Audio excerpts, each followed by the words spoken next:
Eric Mangini. Good What up, Coach? Good morning. How is everyone? Good to see you. Allow me to be the very first Pretty person. ring that you're wearing. I have to break it out, Coach. Happy early birthday. Thank you. To our friend Coach Mangini. On Sunday, You're going to celebrate a Chiefs Super Bowl appearance and your birthday.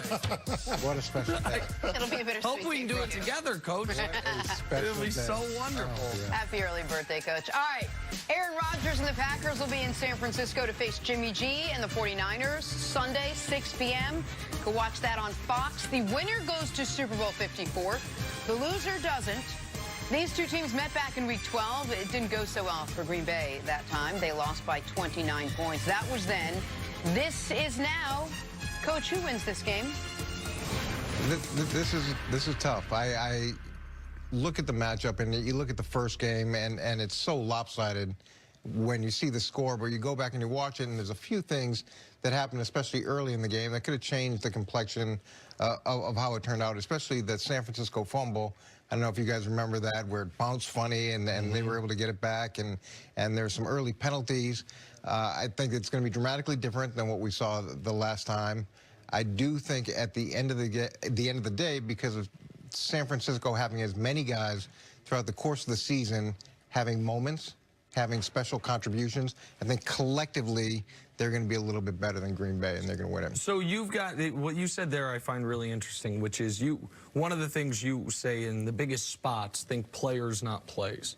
I wonder if there's a corollary to that, which is in the biggest games, can your 6 or 7 best players, each in addition to doing their job throughout the game, each individually put their imprint on the game? One spot here in the, Eric Armstead gets a strip sack midway through the second quarter. Nicky Bosa knocks her down a pass midway through the, is that what you're talking about, that they have enough horses? I was actually not even talking about that group of players. I was talking about some of the back end of the roster players. Okay.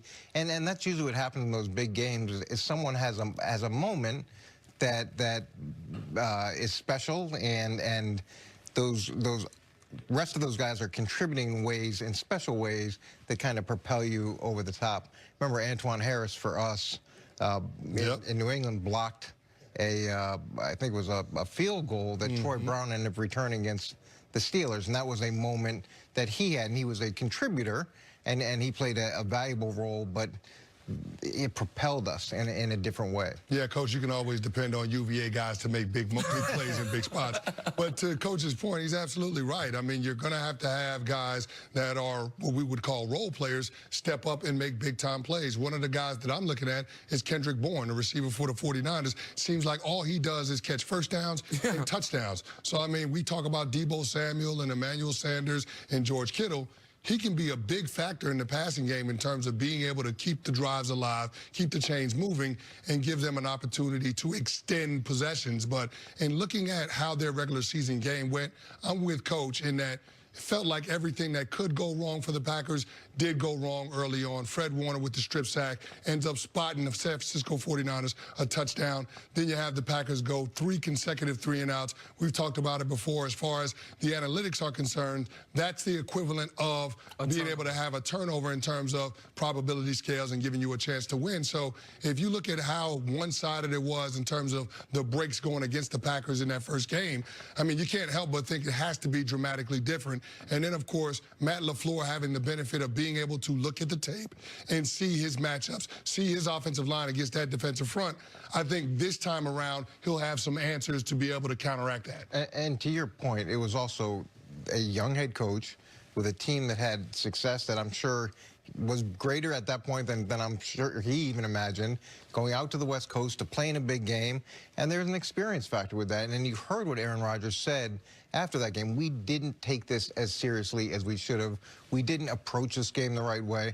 Well, obviously, that's not going to happen this time, and they've learned a lot from that last trip to this point. If you're the Packers and you're already underdogs in this game, you got to go back out west, and you got crushed by him last time. If you're a player on this team, do you want to remember what happened last time, or is it let's forget it, this is completely new? And what's the mindset going into a game like this as a player who played then and is getting ready to play now? I think when you get a whooping like that in the regular season, if you're facing that team in the postseason, it's one of those situations where you have attention to detail. Back in 2011, when the Giants were going on the run, one of the things that we did is lock lock in on the things that the 49ers did in the regular season game that had success, and then our coaches built packages to be able to take those things away, and each individual player understood their role in those respective packages. I think that's going to be something that's paramount for Green Bay. I also think Matt LaFleur has got to do a better job in terms of the sequencing of plays, being able to get Aaron Rodgers out on the perimeter of that defense,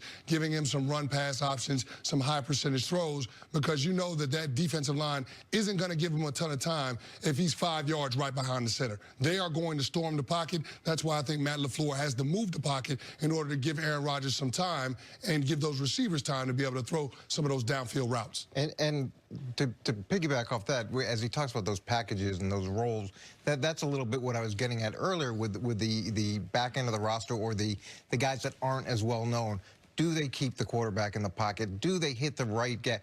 Do they do all those things that you're trying to that are crucial, and they don't make the little mistake that ends up being the big mistake, or they capitalize on something and end up being a household name because they were able to do that? Listen, I think, and Jim's been alluding to this all morning, and I think it's a very good point, which is we can't underrate how much, if you remove the quarterbacks, how much more talent the Niners have ostensibly than the Packers, because you almost never see a situation where Aaron Rodgers on one side of the game, a very unproven, inexperienced quarterback who has been okay this year, not great by any stretch, is on the other side, and the guy on the other side is more than a touchdown favorite. I know they're at home, but that speaks to the overall talent on the Niners roster, 2 through 53. So I get why the Niners are favored, and the moment after the Niners-Packers game in the regular season, I said, man, if these two play again in the postseason, I don't know how Green Bay can be 30 points better than they were.